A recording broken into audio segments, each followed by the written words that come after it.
बिस्मिल्लाहिर्रहमानिर्रहीम।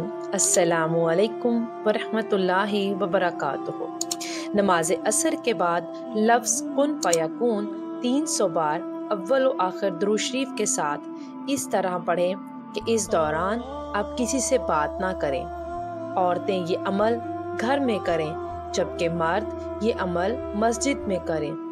300 बार पढ़ने में ज़्यादा से ज़्यादा 10 मिनट लग जाएंगे या शायद इससे भी कम। 300 बार लफ्ज़ का कुन फ़यकून 3 दिन तक लगातार नमाज असर के बाद पढ़ना है। इंशाअल्लाह रब्बे काबा की कसम अव्वल दिन ही पढ़ने से आपका काम हो जाएगा, अगर नहीं तो दूसरे, नहीं तो तीसरे दिन लाजमी आपका काम हो जाएगा। अल्लाह ताला हम सब की मुश्किलें आसान करे। अल्लाह ताला हम सब को नेक अमल करने की तौफीक अता फरमाए, हम सब को बुराइयों से दूर रखे। अल्लाह ताला हम सब का हामी और नासिर हो। आमीन सुम्मा आमीन।